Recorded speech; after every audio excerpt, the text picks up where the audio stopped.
Yo, what up, people? It's your boy, the Kryptonian, saying here, bringing you a review for One Piece chapter 335, and it definitely looks like I was right. Iceburg comes out of the coma, and he says, the one who attacked me, that woman with the sharp eyes, was Nico Robin, and again, it made sense. Who else could get inside of a room that was locked from the inside, manage the attack, and again, her poster was behind Iceburg. This is what I'm talking about when people tell me the little small details that I point out, that I'm reading too much into stuff. I've been reading manga for years. I don't mean to get on a pedestal and sound elitist, but I've been reading manga for years, man. When you know what to look for, and I've been writing for years, so when you know what to look for, little small things, you understand why the author is doing what he's doing. He's set up beautifully for it to be Nico Robin, and it's stuff like that when you go through, and you guys are probably reading your second, third, fourth, fifth time, but as you read it over and over and you're aware of what's getting ready to happen, you pick up on little small things. And for somebody like me, it's very entertaining. I get off on shit like this. Like, I like to read and say, I wonder if this is going to happen. And literally I have a notebook filled with shit where I write down notes after I read a chapter, and like, I wonder if this is going to happen. I wonder if this is going to happen. I just start checking stuff off. And this was one of those things right here. It was just like, okay, it was Nico Robin. So that was cool to see. Now, the big thing for this chapter is you got Franky calling out Luffy. And they got this stupid dance going on where it's the Franky sisters and Franky's in the Speedo. Nami and Luffy are gathered.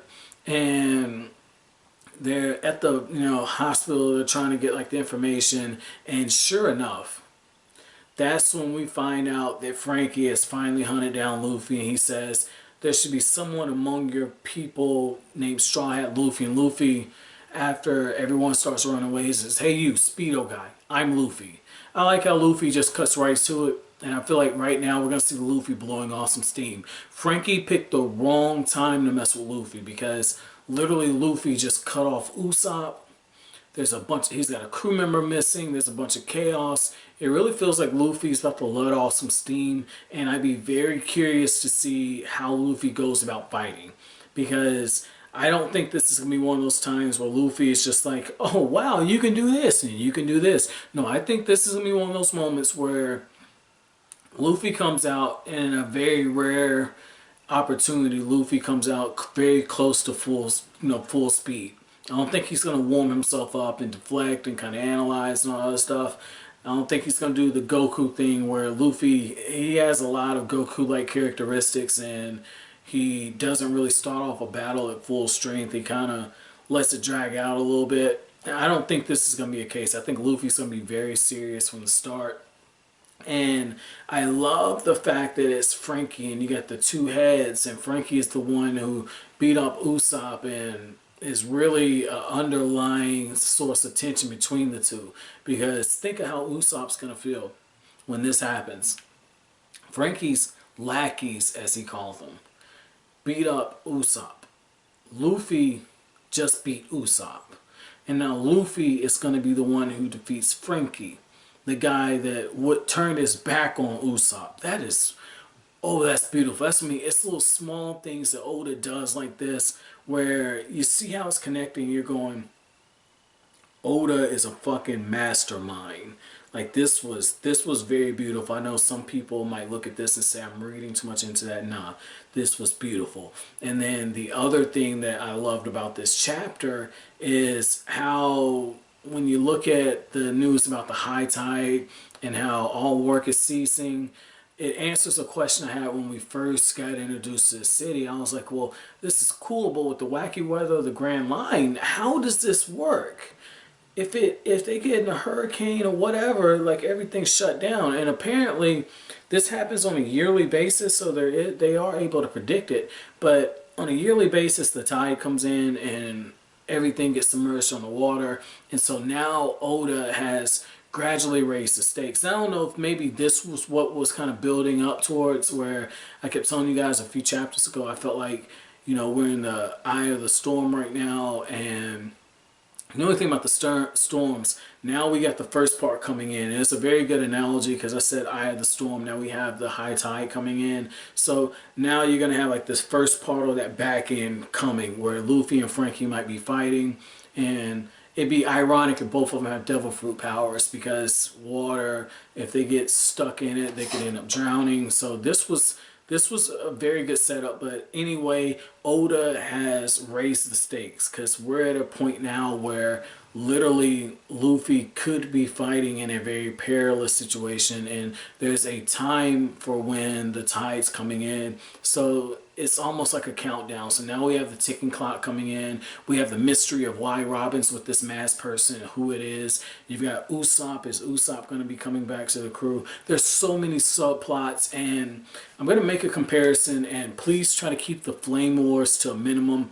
But the way Oda's handling all these different subplots and the way Hiro Mashima handled Fairy Tail during the Grand Magic Games, this is how Hiro should have handled Grand Magic Games, where you have a bunch of subplots and they're all running in together, but the difference is the way Oda puts them in, the pacing is just right. I felt like in Grand Magic Games, Hiro had a bunch of characters and fights going on and different subplots and stuff taking place in different parts of the city, where you had the fights underground, and Natsu and the others had their fights going on, and then you had the two fairy tale teams, and you had the mystery with the dragons. It was just so many different subplots, and they're all going on all at once, whereas Oda brought in a little bit here and then extend it and extend it and extend it and extend it, but did it in a gradual way. If you guys have been here from the very beginning, one of the first reviews I did, I talked about how when you write a scene, you pick one area of the room and you say, oh, it's this is the bedroom. And if you look at how to describe mine, you go, okay, well, over there by the window, there's a bookshelf. And then on the bookshelf, it's a four-layer bookshelf.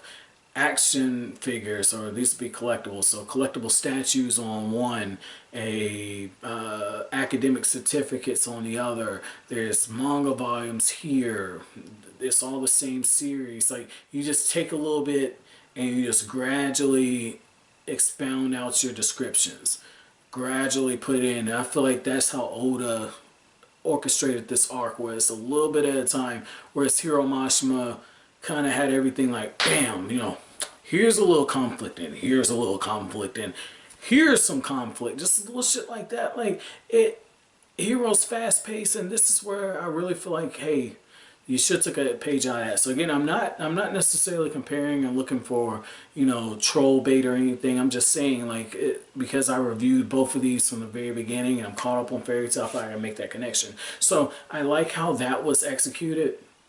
And I'm really wondering at this point how Nico Robin's going to be brought back into the fold.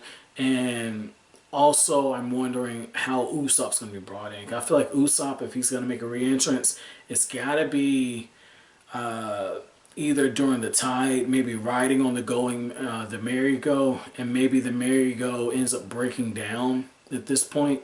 I could see that, because then when that happens, Usopp comes to grips with the fact that the ship, that was his last hurrah, or as in the original Dragon Ball Z dub with Ocean dub, where Funimation did a horrible job, but the Ocean group changed a bunch of shit, because they called Tien the three-eyed cowboy going on his last hurrah. That was bullshit. That was nothing like what happened in the manga, but little shit like that. Like, I could just see something where Usopp just takes the merry-go on the last hurrah and it breaks down on him.